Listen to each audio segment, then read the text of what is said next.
Bien, bonjour à tous et bienvenue dans ce Bonjour. 14e Barda Podcast où, pour une fois n'est pas coutume, nous avons préparé le sujet d'aujourd'hui, c'est-à-dire qu'on a échangé un texto sur le sujet. Oui, ça a été une grande préparation.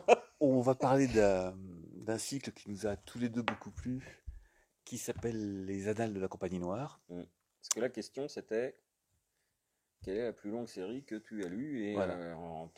alors après la Alors, discussion, savoir si c'était en poids, en kilos, en nombre de mots, non, on s'est même pas posé la question en fait.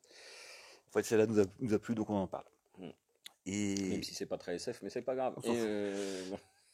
Et bien justement, mon Barda, peux-tu nous expliquer ce que sont les Annales de la Compagnie Noire? Les Annales de la Compagnie Noire. Alors c'est un des nommés Cook qui a écrit ça Même dans les années, je sais plus. 80, 70, Ouais, 80, un truc 90. comme ça, Ça a hein. été long, comme, parce qu'il y a Ouais. pas mal de tomes.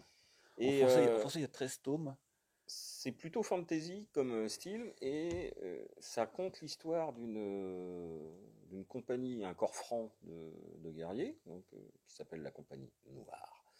Et bien évidemment, c'est un monde assez violent, assez Ah, c'est peu. de la Sword and Sorcery Ah oui, hein, classique.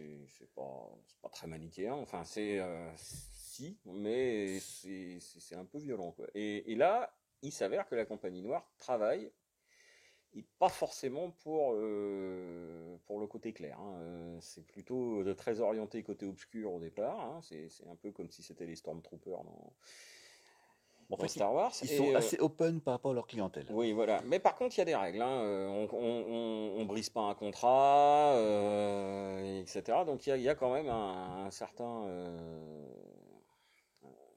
une certaine richesse là-dedans. Et alors le truc, ce qui est au niveau de l'écriture, ce qui est particulier, c'est que c'est bien, ce sont bien des annales. Effectivement, on te dit que la Compagnie Noire, ça existe depuis des limbes et des limbes, et qu'il y a toujours eu quelqu'un pour écrire les annales de la Compagnie Noire, qui se sont limitées il y a un certain nombre d'années à on a touché tant d'écus pour pouvoir aller buter, et on est rentré dans le village, on a tué tout le monde.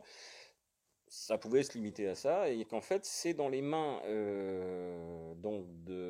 d'un personnage qui est dit Toubib, parce que c'est un peu comme dans la Légion étrangère, on veut pas savoir qu'est-ce qu'elle était ta vie d'avant, et enfin on te connaît sur ton surnom, et pas sur du tout ton vrai nom, ou des choses comme ça, que ça n'intéresse pas d'ailleurs. Et Toubib, donc, qui est le médecin de la compagnie, écrit les annales, parce que lui il a le temps.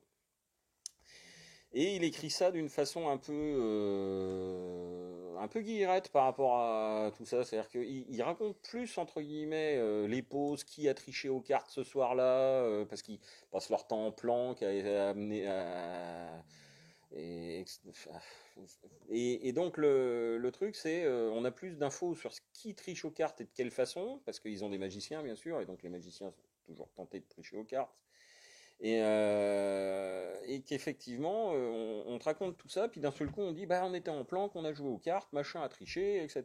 Ils ont failli s'entretuer, bon, mais après, ça s'est calmé. Et puis, bah, finalement, les autres sont arrivés, on a tué tout le monde, et puis ça. Voilà. Voilà. Donc, en fait, les scènes de combat sont pas le must de la chose. Toubib raconte pas. Il jette un petit voile Voile pudique. un voile pudique sur les tueries. Et ça donne un ton guilleret à l'ensemble qui justement fait contraste avec ce qu'il raconte. Un jour, quelques petits compléments par rapport à ce que tu disais. En effet, il y a très peu de noms propres. Ouais, C'est le capitaine, le lieutenant, ouais, Toubib, la dame, ouais. mais peu de noms propres. À part Et il y a un duo de sorciers Oui, complètement improbable, qui se tirent la bourre l'un à l'autre, qui se font des taquineries magiques. qui Et s'appellent Un œil et Gobelin. oui. Et et au départ, bon, ils sont en train de régler un problème entre eux dans une ville quelconque, etc. Et là-dessus arrive un bateau avec un pavillon qu'ils reconnaissent. Et en fait, leur monde est, entre guillemets, géré par une dizaine de sorciers mages, tous aussi dangereux les uns que les autres. Aussi fous les uns que les autres. Ouais, et donc le problème, c'est qu'ils ils se font prendre sous contrat par ce sorcier mage-là, et que ils n'ont pas, entre guillemets, trop le choix s'ils veulent s'en sortir, parce qu'ils sont plus ou moins bloqués en ville. Il y a une espèce de guerre civile qui commence. Qui a raison, qui a tort, on est Ça. loin de ces problèmes-là. Voilà. Et en fait, il se retrouve son contrat avec ce mage-là, enfin ce sorcier chef, Contre les autres. contre les autres. Et effectivement, ils passent leur vie à essayer de s'en sortir, tout en gardant le contrat correct, quoi. Oui, tout à fait. Alors donc l'histoire va se prolonger avec plein de développements plus ou moins improbables et avec beaucoup de renouvellement dans les équipes. C'est-à-dire que les membres de la Compagnie Noire meurent les uns après les autres, sont remplacés par d'autres. C'est vraiment la Légion étrangère, hein. C'est des gens qui passent, qui s'intéressent un peu au sujet, paf, et intègrent la Légion, enfin la Compagnie Noire. Ils vont aussi retrouver au fil des tomes le peuplade dont est issue originellement la Compagnie Noire. Ils vont retrouver aussi des gens qui se sont inspirés de la Compagnie Noire et qui sont tellement cool qu'ils vont se joindre à eux et d'un seul coup ils vont décupler leur armée. Bref, il se place plein de choses. Et ça, c'est sûr, une quantité de tomes, c'est... Donc il y en a 9 en anglais, 13 en français. Excusez-moi.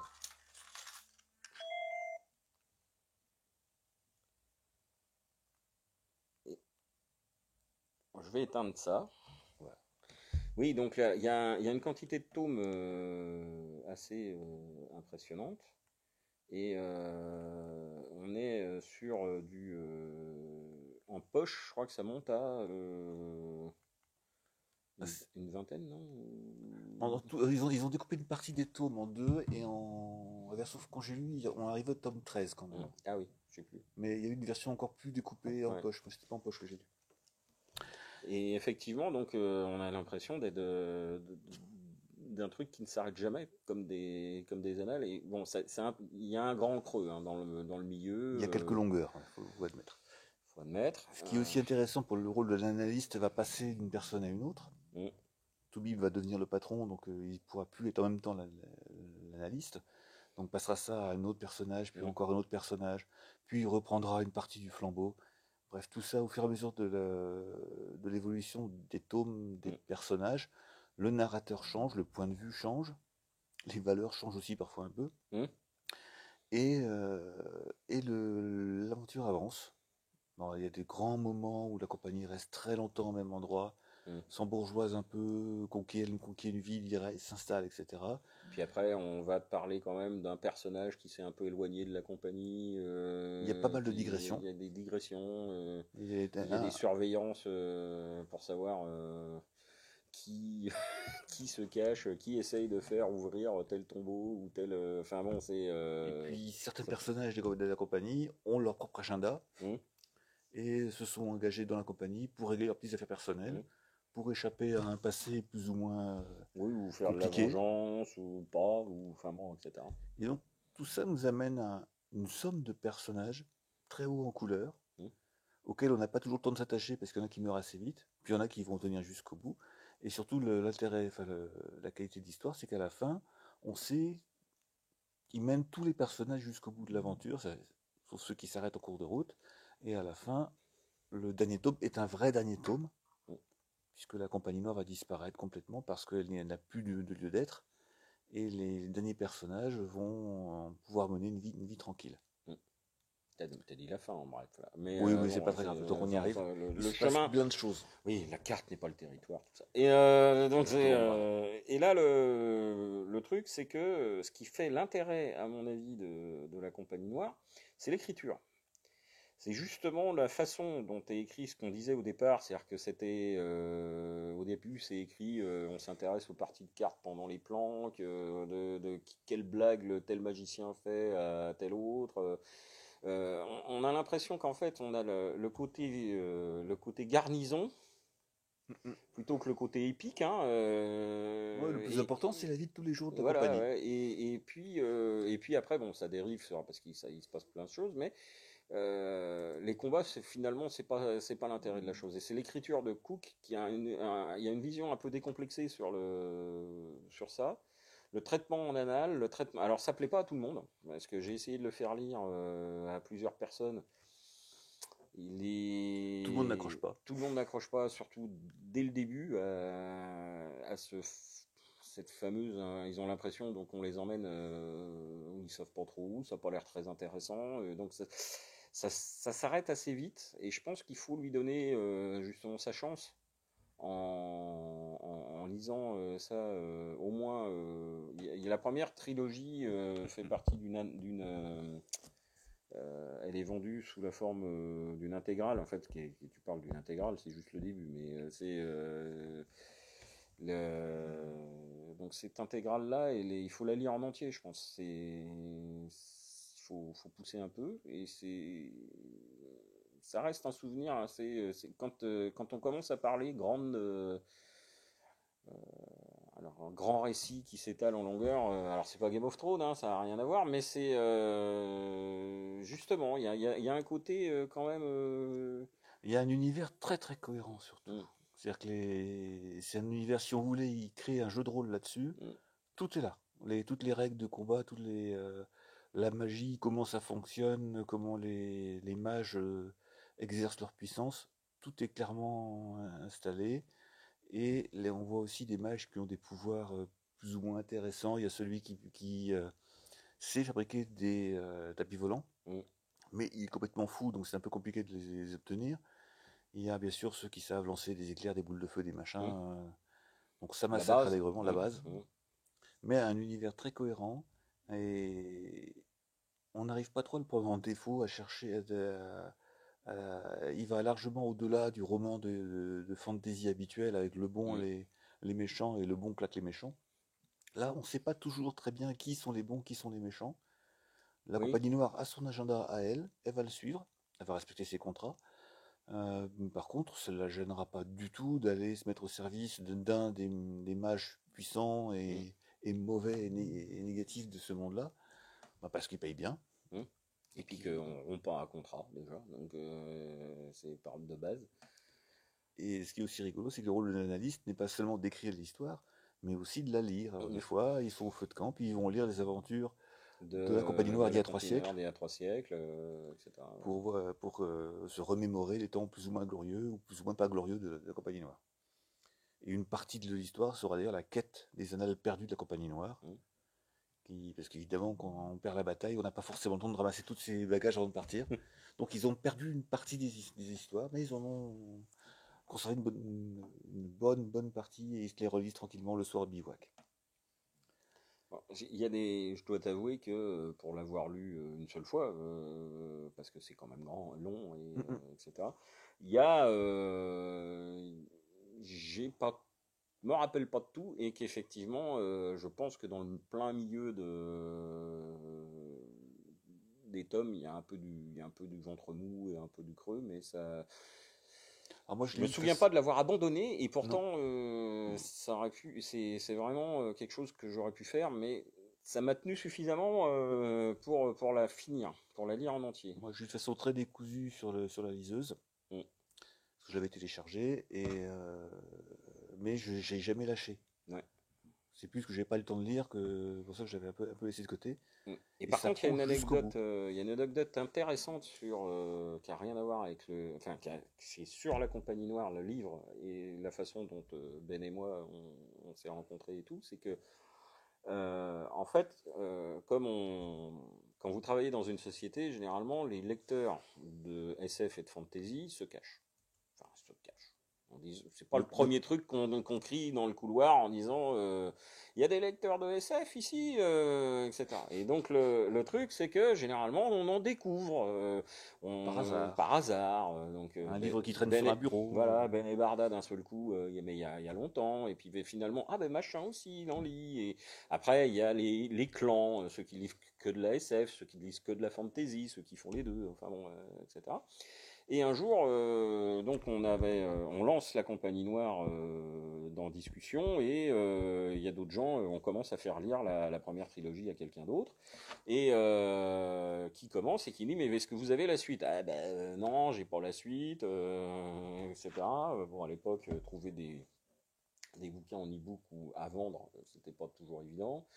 Et d'un seul coup, je vois arriver un collègue un matin qui me fait ah, j'ai trouvé, tu sais pas, sur un Un vide-grenier, vide-grenier. j'ai trouvé la suite de la compagnie, les poches de la Compagnie Noire. Là, il n'y avait pas tout, mais il y avait la fin, et j'ai acheté ça pour une bouchée de pain. Bon, bah, écoute, c'est génial.